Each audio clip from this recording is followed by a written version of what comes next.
in this. And so firstly, I think emotion is so important in this because it's such a human feature of the way in which we interact with others. And there's a tendency within political science and international relations to talk about interest, to talk about realist politics, and to kind of quantify everything.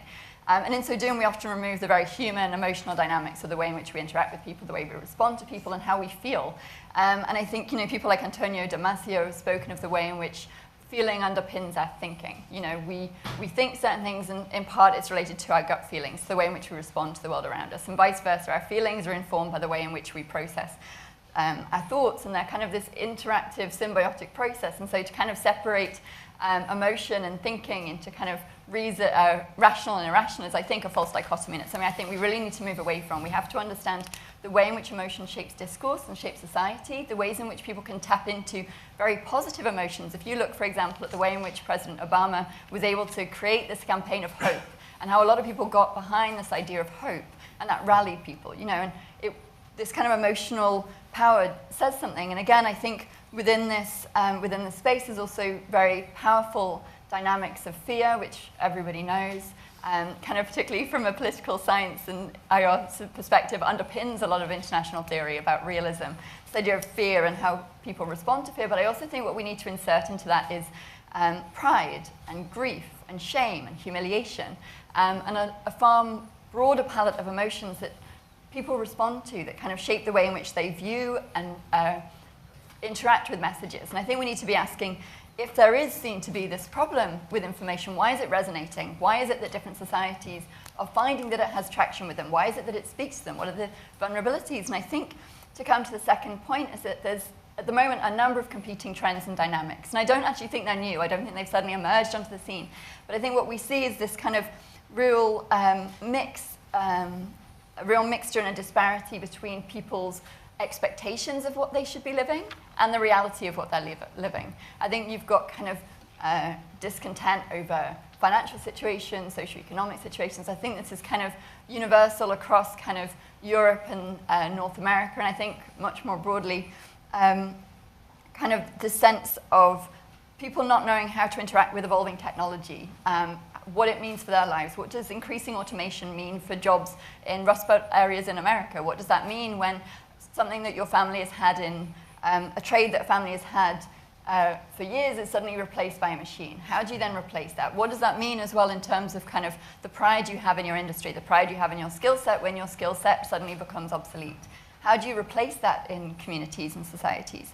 Again, I think you have kind of social media, which is able to reveal to people very different lived experiences. And that has a huge number of benefits because it shows you lives that previously we didn't have access to in an instantaneous moment. You can see what's going on in China, in Zambia, in Germany, in America in an instant. You have access to people who think like you, who see the world like you, which in itself can be dangerous, as we've seen, when it creates echoes, but it also reveals ways in which other people are living, which in itself can add into this kind of sense of how other people feel they should be living, and it doesn't match their reality, particularly when I think you've got political elites who talk about their view of the world and it doesn't match their reality.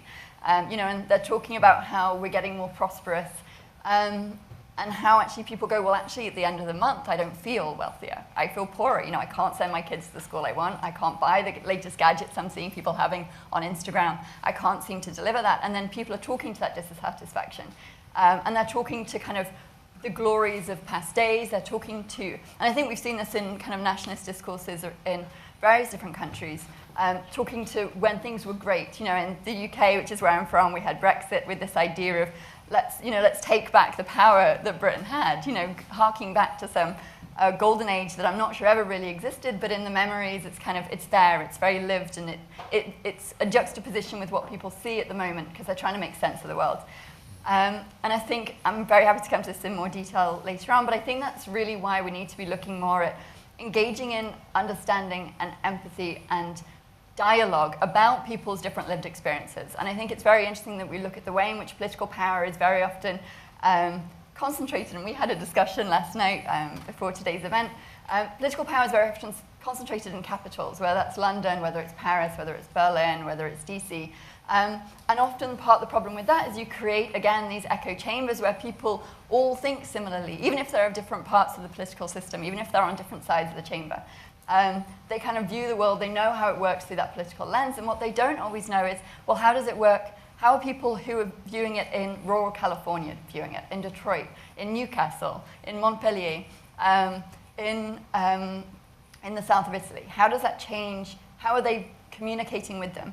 And what does this mean? And kind of, there's a great opportunity at the moment, I think, to kind of use technology and use strategic dialogue and discourse and reaching out to people to engage people who feel marginalized. But I think that really requires a certain amount of self-reflection on behalf of the political kind of classes, and also those who do strategic communications, who do military, who kind of are within the military and do it and working within that space, to not only explain how they view the world, but to be willing to listen to how other people view the world and how they view the difference, and seeking to kind of bridge that divide and kind of find somewhere where it is much more an area of compromise and accommodation with one another. And that will mean painful discussions. That will mean having to be aware of conversations and points of view that maybe make us uncomfortable, but then it's only by engaging in that dialogue that you're then able to kind of work it through. And I think that's what's so interesting now, is we do have this kind of confluence of various factors. I think technology exacerbates that, and I know you're going to speak far more to that. But I think it's also really key to acknowledge that people are not only motivated by material interests, they're not only motivated by finances and economics and jobs and these kind of very quantifiable aspects of data. There's a danger that we move to a position where we see people in terms of data, particularly in communications, and it's all quantifiable demographics. It's actually about the emotions as well, kind of how are people responding? What is it that elicits grief? What is it that elicits humiliation?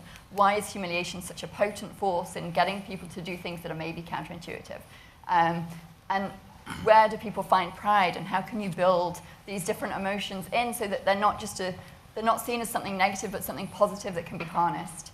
And so with that, I think really my question is to you all, how can governments and people in the Stratcom space begin to harness those more effectively to bring about something that becomes much more resilient in the face of perceived threats, whatever they may be?